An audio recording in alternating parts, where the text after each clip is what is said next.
Assalamualaikum everyone. In the recent videos we had discussed about several sociologists. बहुत सारी videos upload की हैं जिस पे हर सोशियोलॉजिस्ट के बारे में ब्रीफली डिस्कस किया है, उनकी बायोग्राफी और उनके कंट्रीब्यूशंस के बारे में। इस टाइम आपको अपनी स्क्रीन पे जो पिक्चर नज़र आ रही है, he is Talcott Parson and he is also the most important sociologist and functional analysist. So इस वीडियो में you will come to know about his background and his important contributions briefly, और साथ ही साथ आपको बता दूं कि टैलकॉट पार्सन्स के कुछ इंपॉर्टेंट कंट्रीब्यूशन जैसे कि एजल मॉडल एंड सोशल सिस्टम्स के बारे में बहुत डिटेल में वीडियोस बना चुकी हूं, so you can go and check on my channel. Start करते हैं टैलकॉट पार्सन्स को। He was born in 1902 and he was youngest of 5 children and basically he belonged to a religious family जहाँ पर तालीम को बहुत अहमियत दी जाती थी। His father was a professor and minister and his mother was progressivist। अगर हम पार्सन्स के कामों पे नज़र डालें तो पार्सन्स के कुछ इम्पॉर्टेंट कॉन्ट्रीब्यूशंस आपके सामने लिखे हुए हैं, जिसमें structure of social action, social systems towards general theory of action, essays in sociological theory, working papers in the theory of action, structure and process in modern society, ये तमाम अहम कॉन्ट्रीब्यूशंस हैं पार्सन्स के। अगर हम बात करें फंक्शनलिज्म की, क्योंकि हम जानते हैं कि टैलकॉट पार्सन एक इम्पॉर्टेंट थिंकर रहे हैं फंक्शनलिस्ट स्कूल ऑफ थॉट के हवाले से। सो स्ट्रक्चरल फंक्शनलिस्ट थिंकर्स में बेसिकली दो बहुत बड़े नाम हैं जिनमें मर्टन और टैलकॉट पार्सन शामिल हैं, और साथ ही साथ स्ट्रक्चरल फंक्शनलिज्म जो कि एक अहम स्कूल ऑफ थॉट है, उसमें और भी कुछ सिग्निफिकेंट इंटेलेक्ट्स हैं जिनके नेम्स आपके सामने लिखे हुए हैं।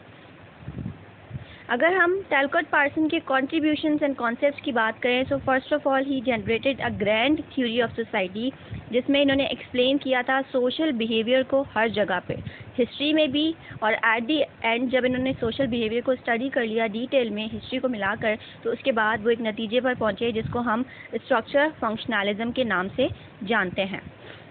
फंक्शनलिज्म है क्या basically? First of all sociology के अंदर किसी भी चीज़ को एनालाइज करने के 3 पर्सपेक्टिव स्कूल्स ऑफ थॉट्स या व्यू पॉइंट शामिल हैं, जिनमें से एक अहम पर्सपेक्टिव फंक्शनलिज्म है। फंक्शनलिज्म है क्या? बेसिकली इसमें सोसाइटी को ऑर्गेनिक बीइंग की तरह समझा जाता है। जिस तरह से ऑर्गेनिक बीइंग के अंदर डिफरेंट पार्ट्स होते हैं, वो तमाम आपस में इंटरकनेक्टेड होते हैं और मिलकर अपना अपना फंक्शन परफॉर्म करके एज अ होल बना रहे होते हैं, स्टेबिलिटी बना रहे होते हैं। बिल्कुल उसी तरह से सोसाइटी के अंदर भी इंटर रिलेटेड पार्ट्स हैं, सोशल इंस्टीट्यूशंस हैं, और वो तमाम अपना अपना फंक्शन कर रहे हैं लेकिन एक दूसरे से इंटर रिलेटेड हैं और सब मिलकर होल बनाते हैं, स्टेबिलिटी प्रोड्यूस करते हैं। And functionalist school of thought का जो फोकस है वो लार्ज लेवल पर है, सोशल पैटर्न्स पर है, सोशल सिस्टम्स पर है, मींस यहाँ पर आप मैक्रो एनालिसिस करते हैं। दूसरा अहम कंट्रीब्यूशन है social action theory. Social action theory basically it begins with a biological sociological conceptualisation of the basic unit of study as the unit act. Social action में बेसिकली सबसे पहले एक्ट इन्वॉल्व होता है, कोई एक्शन इन्वॉल्व होता है, और action में होता क्या क्या है? एक्शन में एक एजेंट होता है जिसको आप एक्टर भी कह सकते हैं, यानी कि इंडिविजुअल जो कि कोई रोल परफॉर्म कर रहा है। सेकंड, एक एक्शन के अंदर कोई गोल होता है जिसकी वजह से एक्शन परफॉर्म हो रहा होता है। थर्ड, उसमें कोई सिचुएशन होती है जिस खास सिचुएशन में एक एक्शन परफॉर्म होता है। And fourth one is there exist alternative meanings to the end, और आखिर में उस गोल से रिलेटेड या उस एक्शन से रिलेटेड कुछ ऑल्टरनेटिव मीनिंग्स मौजूद होते हैं। सोशल एक्शन थ्योरी में जो एक्ट होता है, it is always a process in time and end implies a future reference or state that does not exist yet, and actions consist of structures and processes by which humans form meaningful intentions and implement them। Action होता क्यों है? वो इसलिए होता है क्योंकि जो individuals होते हैं, जो एक्टर्स होते हैं, कुछ खास मीनिंगफुल इंटेंशंस बना लेते हैं, कोई इरादा बना लेते हैं, फिर उसको पूरा करने के लिए सोशल एक्शन परफॉर्म करते हैं। एक्शन इंडिविजुअल का भी हो सकता है और ग्रुप का भी हो सकता है, ताकि आप कोई ख़ास गोल अटेन कर सकें। Another important contribution of Talcott Parsons is social system, जिसके ऊपर मैं डिटेल में वीडियो बना चुकी हूँ, आप चाहें तो आप विजिट कर सकते हैं। पार्सन ने सिस्टम को एक कॉम्प्लेक्स यूनिट के तौर पर डिस्क्राइब किया था। सोशल सिस्टम एक ऐसा कॉम्प्लेक्स यूनिट है जहाँ पे कुछ बाउंड्रीज होती हैं, कुछ पार्ट्स होते हैं जो कि एक दूसरे के साथ कनेक्टेड होते हैं, और कहीं एक ख़ास जगह पर ये सिस्टम्स मौजूद होते हैं। सोशल सिस्टम की डेफिनेशन क्या है? It is an arrangement between parts and elements that exist over time even while some elements change. Social system के अंदर कुछ पार्ट्स हैं जो आपस में मिलकर काम करते हैं, तो एक सिस्टम चल रहा होता है, और इसके अंदर मौजूद एलिमेंट्स टाइम के साथ साथ चेंज भी हो सकते हैं। पार्सन के मुताबिक सिस्टम के हवाले से जो जनरल एजम्पशंस हैं वो आपके सामने लिखी हुई हैं। फर्स्ट ऑफ ऑल, सिस्टम्स कब बनते हैं? Systems are made of order. System के अंदर जो ख़ास पार्ट्स मौजूद हैं वो एक दूसरे के साथ इंटरडिपेंडेंट होते हैं, जिस तरह फंक्शनलिज्म में डिस्क्राइब्ड है, और जब वो मिलकर काम परफॉर्म कर रहे होते हैं, ऑर्डर मेंटेन कर रहे होते हैं, तो सिस्टम बन रहा होता है। दूसरी चीज़, सिस्टम के अंदर कुछ सब सिस्टम्स भी होते हैं और वो भी इसीलिए काम करते हैं कि इक्विलिब्रियम मेंटेन रहे, बैलेंस मेंटेन रहे, एक ऑर्डर मेंटेन रहे। और साथ ही साथ सिस्टम्स के अंदर कुछ ख़ास बाउंड्रीज़ होती हैं, कुछ एक्चुअल, कुछ फिज़िकल स्पेस होते हैं, टाइम होता है, डिस्टेंस होता है, और उन बाउंड्रीज़ में रहते हुए लोग काम कर रहे होते हैं ताकि सिस्टम को चलाया जा सके। एक और कॉन्सेप्ट है जिसका नाम है सोशियो बायोलॉजी। जो नाम से ही पता चल रहा है, इसमें सोशियोलॉजी एंड बायोलॉजी मिक्स हुए हैं। इस ब्रांच में, इस स्टडी में बेसिकली आप ये डिस्कस करते हैं कि एक बायोलॉजिकल सिस्टम में और सोशल सिस्टम में क्या फ़र्क है। यानी जिस तरह से सोशल सिस्टम्स को या सोसाइटी को अगर ऑर्गेनिक बीइंग के साथ रिलेट कर रहे हैं, तो इंडिविजुअल के अंदर जो पार्ट्स हैं, जो सिस्टम चल रहा है बायोलॉजिकल सिस्टम वो वाला, और जो सोसाइटी का सिस्टम है सोशल सिस्टम वो सिस्टम, इन दोनों में क्या डिफरेंस है।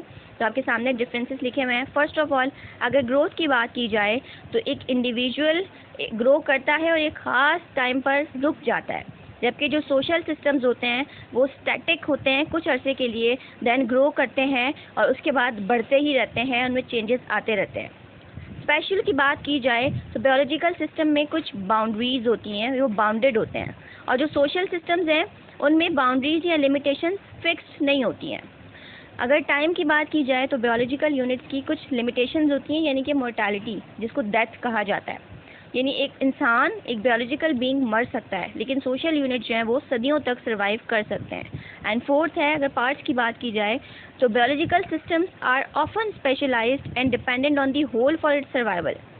जो बायोलॉजिकल सिस्टम्स हैं वो सब अपने अपने काम में स्पेशलाइज्ड होते हैं और वो पूरे होल पे डिपेंड कर रहे होते हैं सर्वाइव करने के लिए। यानी मेरे दिल को मेरी बॉडी में होना लाजमी है, तभी वो सर्वाइव कर सकता है।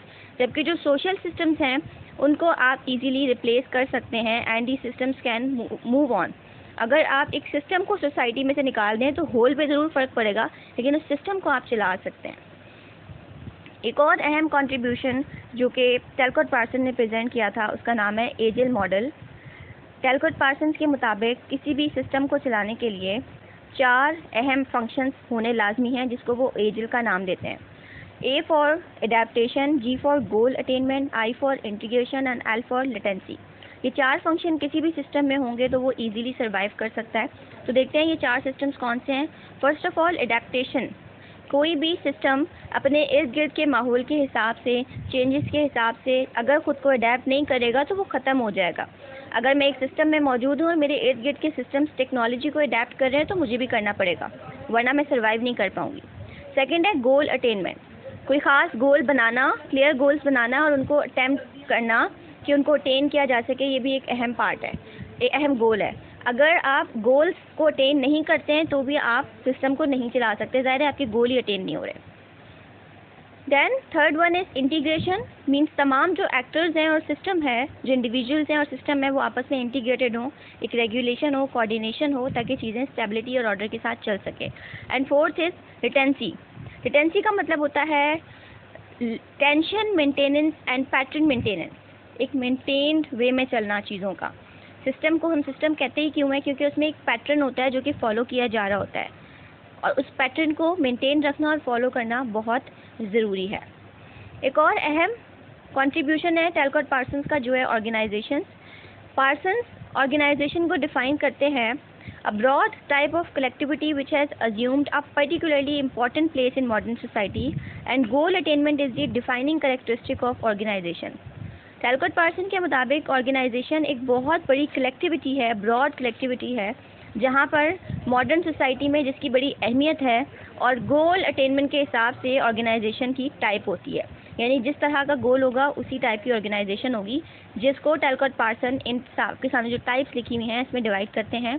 पहली टाइप है कि इकोनॉमिक प्रोडक्शन के हिसाब से, अगर आपका गोल है कि आपने बस जस्ट प्रोड्यूस करना है, या आपका पॉलिटिकल गोल हो सकता है, या आपका इंटीग्रेटिव गोल हो सकता है जिसमें लीगल सिस्टम वगैरह आते हैं, या फिर पैटर्न मेंटेनेंस वाली ऑर्गेनाइजेशंस होती हैं जिसमें basically informing of basic moral belief शामिल है।